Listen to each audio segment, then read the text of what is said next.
दोस्तों नमस्कार। आज की कहानी बगुला भगत। एक वन प्रदेश में एक बहुत बड़ा तालाब था। हर प्रकार के जीवों के लिए उसमें भोजन सामग्री होने के कारण वहाँ नाना प्रकार के जीव, पक्षी, मछलियाँ, कछुए और केकड़े निवास करते थे। पास में ही बगुला रहता था, जिसे परिश्रम करना बिल्कुल अच्छा नहीं लगता था। उसकी आंखें भी कमजोर थी। मछलियाँ पकड़ने के लिए तो मेहनत करनी पड़ती है, जो उसे खलती थी।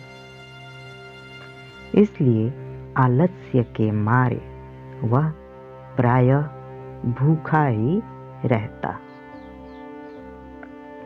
एक टांग पर खड़ा यही सोचता रहता कि क्या उपाय किया जाए कि बिना हाथ पैर हिलाए रोज भोजन मिले।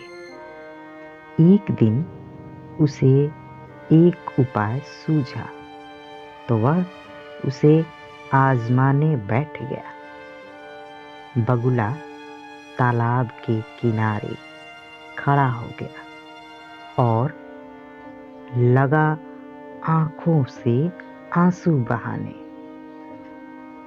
एक केकड़े ने उसे आंसू बहाते देखा, तो वह उसके निकट आया और पूछने लगा, मामा क्या बात है?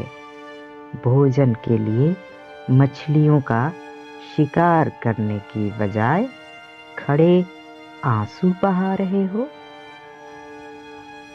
बगुले ने जोर की हिचकी ली और भर्राए गले से बोला, बेटे, बहुत कर लिया मछलियों का शिकार। अब मैं यह पाप कार्य नहीं करूँगा। मेरी आत्मा जाग उठी है, इसलिए मैं निकट आई मछलियों को भी नहीं पकड़ रहा हूँ। तुम तो देख ही रहे हो। केकड़ा बोला, मामा, शिकार नहीं करोगे, कुछ खाओगे नहीं तो मर नहीं जाओगे? बगुले ने एक और हिचकी ली। ऐसे जीवन का नष्ट होना ही अच्छा है बेटे। वैसे भी हम सबको जल्दी मरना ही है। मुझे ज्ञात हुआ है कि शीघ्र ही यहाँ 12 वर्ष लंबा सूखा पड़ेगा।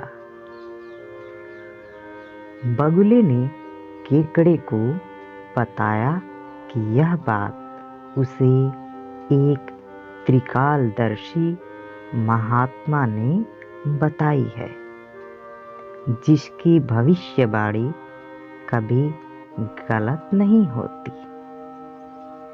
केकड़े ने जाकर सबको बताया कि कैसे बगुले ने बलिदान व भक्ति का मार्ग अपना लिया है और सूखा पड़ने वाला है। उस तालाब के सारे जीव, मछलियाँ, कछुए, केकड़े, बत्तख व सारस आदि दौड़े दौड़े बगुले के पास आए और बोले, भगत मामा, अब तुम ही हमें कोई बचाव का रास्ता बताओ। अपनी अक्ल लड़ाओ। तुम तो महाज्ञानी बन ही गए हो। बगुले ने कुछ सोचकर बताया कि वहां से कुछ कोस दूर एक जलाशय है जिसमें पहाड़ी झरना बहकर गिरता है। वह कभी नहीं सूखता।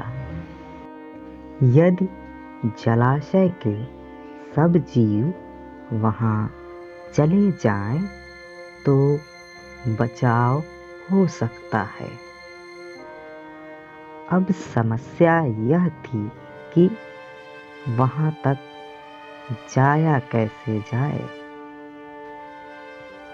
बगुले भगत ने यह समस्या भी सुलझा दी।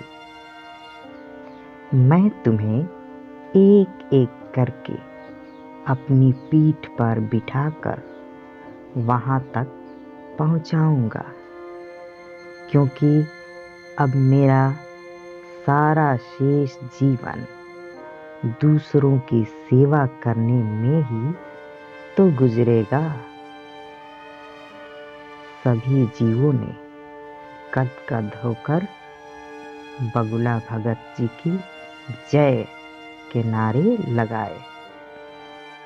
अब बगुला भगत के पौ 12 हो गई।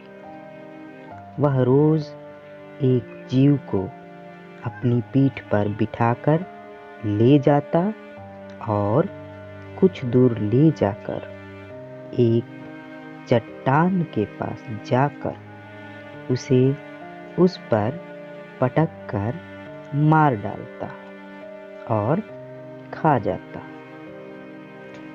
कभी मूड हुआ तो भगत जी 2 फेरे भी लगाते और 2 जीवों को चट कर जाते। तालाब में जानवरों की संख्या घटने लगी। चट्टान के पास मरे जीवों की हड्डियों का ढेर बढ़ने लगा और भगत जी की सेहत बनने लगी। खा खा कर वह खूब मोटे हो गए। मुख पर लाली आ गई और पंख चर्बी के तेज से चमकने लगे। उन्हें देखकर दूसरे जीव कहते, देखो, दूसरों की सेवा का फल और पुण्य भगत जी के शरीर को लग रहा है। बगुला भगत मन ही मन खूब हंसता।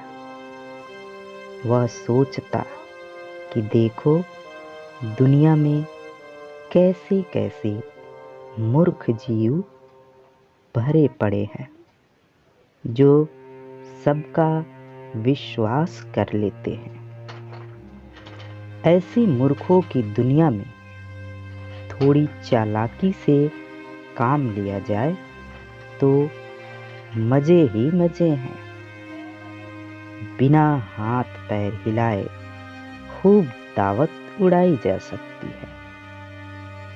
बहुत दिन यही क्रम चला। एक दिन केकड़े ने बगुले से कहा, मामा, तुमने इतने सारे जानवर यहाँ से वहाँ पहुँचा दिए, लेकिन मेरी बारी अभी तक नहीं आई। भगत जी बोले, बेटा, आज तेरा ही नंबर लगाते हैं। आजा, मेरी पीठ पर बैठ जा। केकड़ा खुश होकर बगुले की पीठ पर बैठ गया। जब वह चट्टान के निकट पहुंचा तो वहां हड्डियों का पहाड़ देखकर केकड़े का माथा ठनका। वह हकलाया, यह हड्डियों का ढेर कैसा है? वह जलाशय कितनी दूर है मामा? बगुला भगत ठां ठां करके खूब हंसा और बोला, मूर्ख, वहां कोई जलाशय नहीं है। मैं एक एक को पीठ पर बिठाकर यहाँ लाकर खाता रहता हूँ। आज तू मरेगा। केकड़ा सारी बात समझ गया। वह सिहर उठा, परंतु उसने हिम्मत ना हारी और तुरंत अपने पंजों को आगे बढ़ाकर उनसे दुष्ट बगुले की गर्दन दबा दी और तब तक दबाए रखी जब तक उसके प्राण पखेरु उड़ न गए।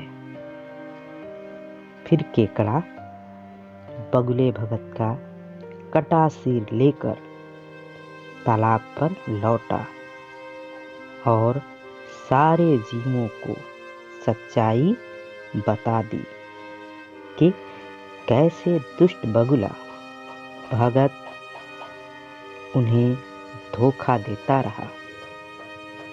सीख: किसी की भी बातों पर आंखें मूंद कर विश्वास नहीं करना चाहिए। मुसीबत में धीरज व बुद्धिमानी से कार्य करना चाहिए।